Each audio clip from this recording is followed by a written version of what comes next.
Hello YouTube, shintigercurl here, that dude in the straw hat, bringing you an update video. Now, if you noticed, I'm not wearing my straw hat right now because I've taken it off as a sign of respect.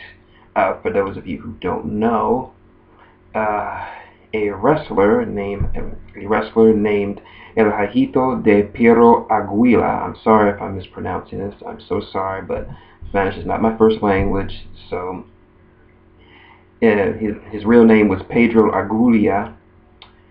Sorry if I'm still messing it up. So, but anyway, he was a wrestler who was known verily in the Lucha Libre community, both in CMLL and AAA. It was the story just dropped just a couple of minutes ago from my perspective, but he died in the middle of the ring while having a match again with Rey Mysterio.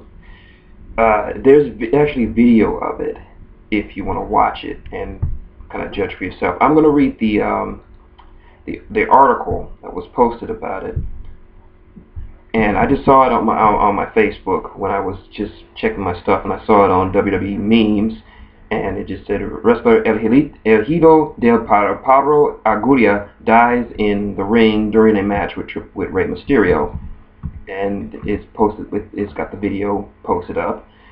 It says, and I'm quoting here, Pro Wrestling Torch reports that AAA wrestler El Hijo del Perro Aguayo died early this morning after a mishap during a 619 spot with Rey Mysterio at a show in Tijuana, Mexico.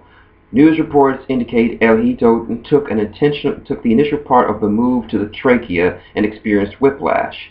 He was later transported to a nearby hospital. Newspaper elmexicano.com reported that El Hijo died around 1 a.m. local time.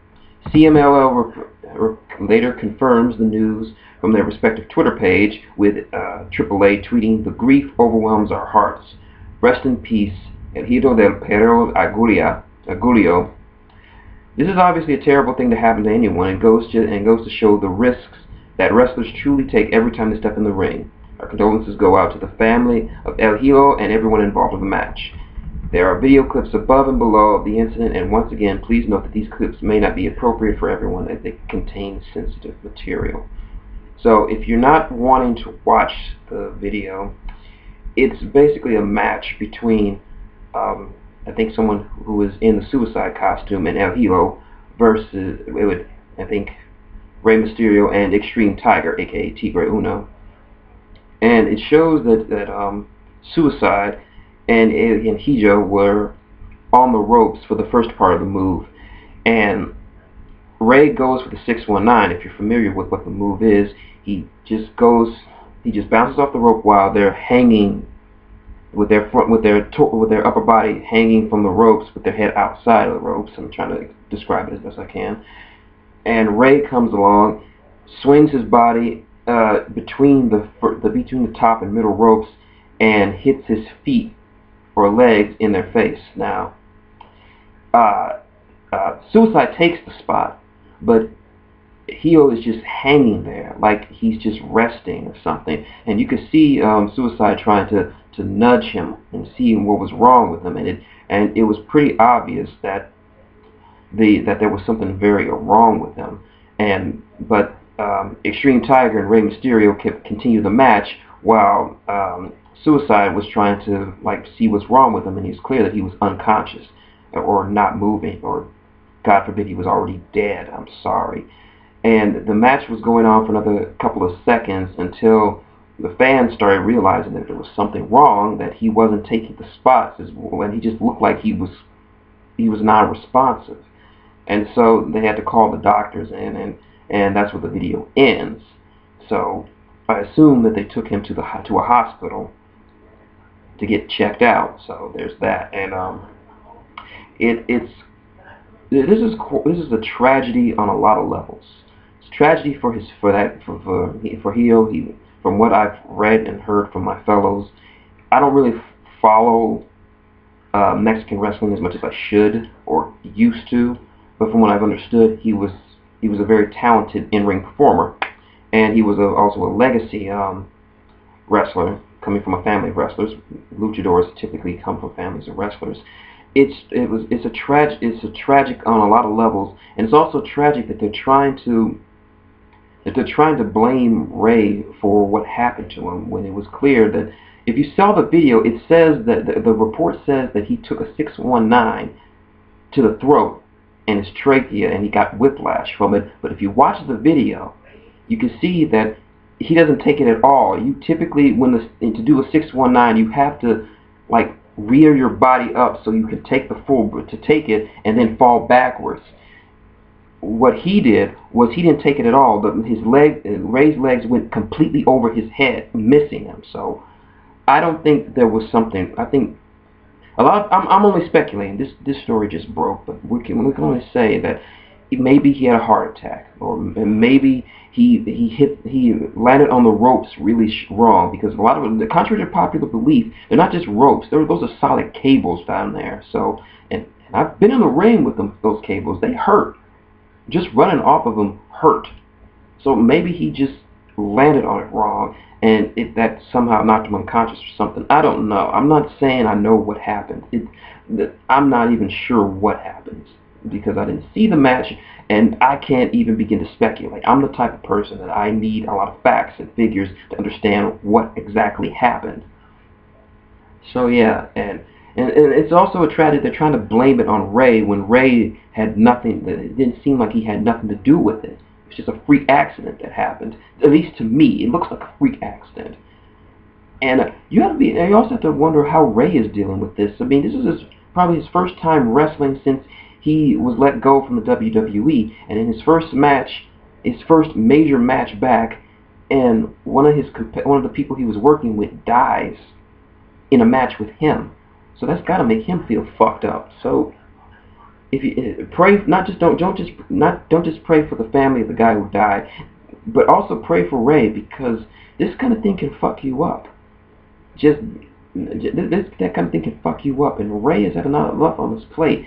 So I hope he's strong for this, and I'm hoping that the family of this guy is strong too. I'm not even gonna pretend that I knew who he was, or that I was a fan of his. I'm just saying it was a freak accident, and just to educate you, I'm gonna, where is it? I'm gonna read a bit of his Wikipedia article just to give you a heads up about who he was. So, and this is all news to me. So, all right, Pedro Aguayo. I'm sorry, I can't pronounce this. Suck. Born January 18th, 1964, better known as El Perro. Let's see. Hold on. No, that's not him. Let's see. Here it is. I'm sorry. I was reading the wrong article. My bad. Pedro Aguayo Ramirez, born July 23rd, 1979. Of course, died March 21st, 2015. Mexican professional wrestler and promoter, which he feigned in Lucha Libre as Perro Aguayo Jr., or the son, or El Hijo del Perro Aguayo, or son of Perro Aguayo. He is the real-life son of Lucha Libre legend Perro Aguayo, and not a storyline junior. He was best known as the leader of the Perros del Mas stable, which started in Cajistos in CMLL. I can't pronounce this. In mid-2004, the stable became a significant draw in Mexican professional wrestling, peaking during Aguayo's storyline rivalries with Mystico and Hector Garza. I know both of them. In October 2008, Aguayo left CMLL to start his own independent wrestling promotion, Perros del Mal Producciones, built around members of his Los Perros del Mal stable. In June of 2010, Aguayo returned to AAA after a 7-year absence to start an invasion storyline involving his stable. And of course, he died in the ring, suffering an in-ring injury during the match. So yeah, and let's see. Yeah, and he's very well accomplished in AAA. He was a one-time Mexican Nationals Atomicos champion, Mexican National Lightweight Heavyweight champion, Mexican National Tag Team champion 3 times with his father and Hector Garza, Copa Triple Mania winner, and winner of the 2012 Rey de Reyes, CMLL World Trios Champion with Mr. Agulia and Hector Garza, Tornado Grand Aveno Champion with Misterioso 2, and Liana de Palida 2004. Pro Wrestling Illustrated ranked him as 8th of the top 500 best single wrestlers in its PWI 500 in 2007. World Association Tag Team Champion 3 times with El Hijito de Satino, Ultimo Guerrero, and Hector Garza. And Wrestling Observer Newsletter awards him Rookie of the Year for 1995. So yeah, and this just goes to show you that professional wrestling is a very dangerous and strenuous sport. Bad things happen. I've read stories, and I know a lot of tragedy has happened in the middle of that ring, where they could be wrestling a match and just suddenly drop dead. Just look at the members of Rocco Rock and Johnny Grunge of Public Enemy. I think one or both of them died with heart attacks during a match, and it just goes to show you that, contrary to whether you believe wrestling is fake or not, it's still a dangerous thing to do. And these men risk their health and livelihood and their lives to entertain you folks. So people need to appreciate this more. And it's a shame that, and I don't even want the news media to get wind of this story, because they always have a habit of demonizing wrestlers and making it look like it's their fault that this happened. If this is just a tragic accident, it just kind of happens. So, well, if you want to discuss this, or if you are a fan of this guy, I really want to know more about him. So if you're a fan of his, leave your favorite match below, and I'll look it up and see what this guy was made of, and just see what kind of talent that was lost today from this unfortunate accident. So just leave your favorite story. If you're a fan of this guy, let me know. I just want to know as much about him as I can. So until the next time, it's shintigercurl saying goodnight. Vaya con Dios, mi amigo.